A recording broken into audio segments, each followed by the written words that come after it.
Colorado used 23 different offensive line combinations in 2024, which is insanity.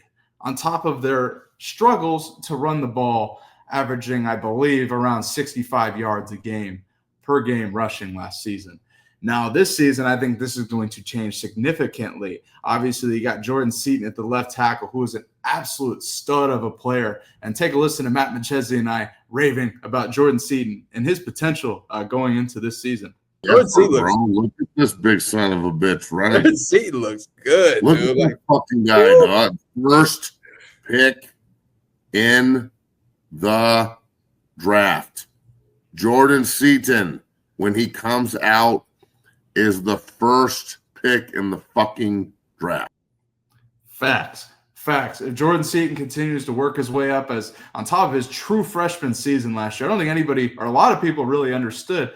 He played that way as a true freshman last year. He was Shedeur Sanders left tackle as a true freshman. Now, joining him in the left guard spot is Xavier Hill, coming over from Memphis. Played a ton of college football, extremely experienced and also extremely talented. I'm excited to see him. I'm also excited to see Big Larry Johnson over at the right tackle position taking over, coming over from Tennessee here. I think that's something that can really be solidified is that right tackle position. I think Big Larry Johnson is the guy to do it. Now at the right guard position, they got Zy Chrysler, Illinois transfer, who I expect to fill in, but I also think he's dealing with some injuries. So you could see some guys rotate there, but one thing I'm going to harp on Colorado is going to lean into the run game, or they must lean into the run game this season. Considering you bring in Marshall Faulk as your run game coordinator, Andre Girard, who's a Colorado alum, as your offensive line coach, along with George Hageman, who's already there and is an NFL alum. You got Gunnar White there, who's been with Coach Prime since Jackson State. So you have 3 offensive line coaches there. You really put a lot of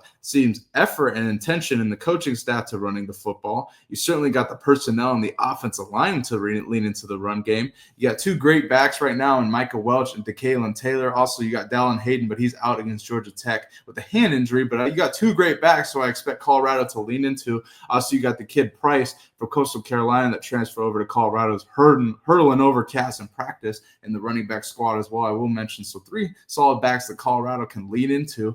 And at quarterback, Colorado will have Caden Salter at quarterback. And I think one of the things that will be the key to his success is Colorado leaning into the run game, which will help take pressure off the quarterback. I felt, going back to 2024, where Colorado used 23 different offensive line combinations, I felt as though if Colorado leaned into the run game a little bit more, it would have taken a lot more pressure off of Shedeur Sanders and the Colorado offense, potentially leading them to get above 9 wins, get to 10 wins or so, get in the Big 12 championship and or get in the college football playoff. So I feel as though this season, Colorado, I hope, learns from their mistakes. Coach Shermer, Pat Shermer, the offensive coordinator, I hope learns from the mistakes of last season and leans into running the football, because I think it's essential to Colorado's success in 2025.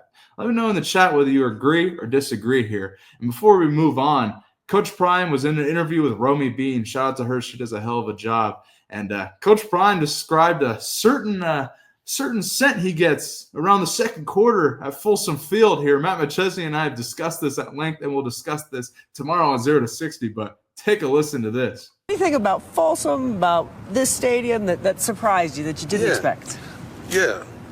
The smell of weed in the second quarter, it surprised the heck out of me. Like every game, I'm like, dang, like it seems like it's like a light up quarter. You know what I'm saying? Like, so is this the quarter that y'all chose? Like, I'm serious, it's a TV timeout, it never fails, and I'm like, wow, what's going on? Because I've never been high a day in my life, so that's kind of new to me.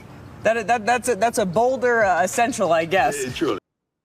Matt McChesney and I have discussed this at length, and that's pretty funny coming from Coach Prime. Matt discussed at Folsom Field. They're passing around joints and blunts, and that's Colorado for you. I ain't surprised one bit.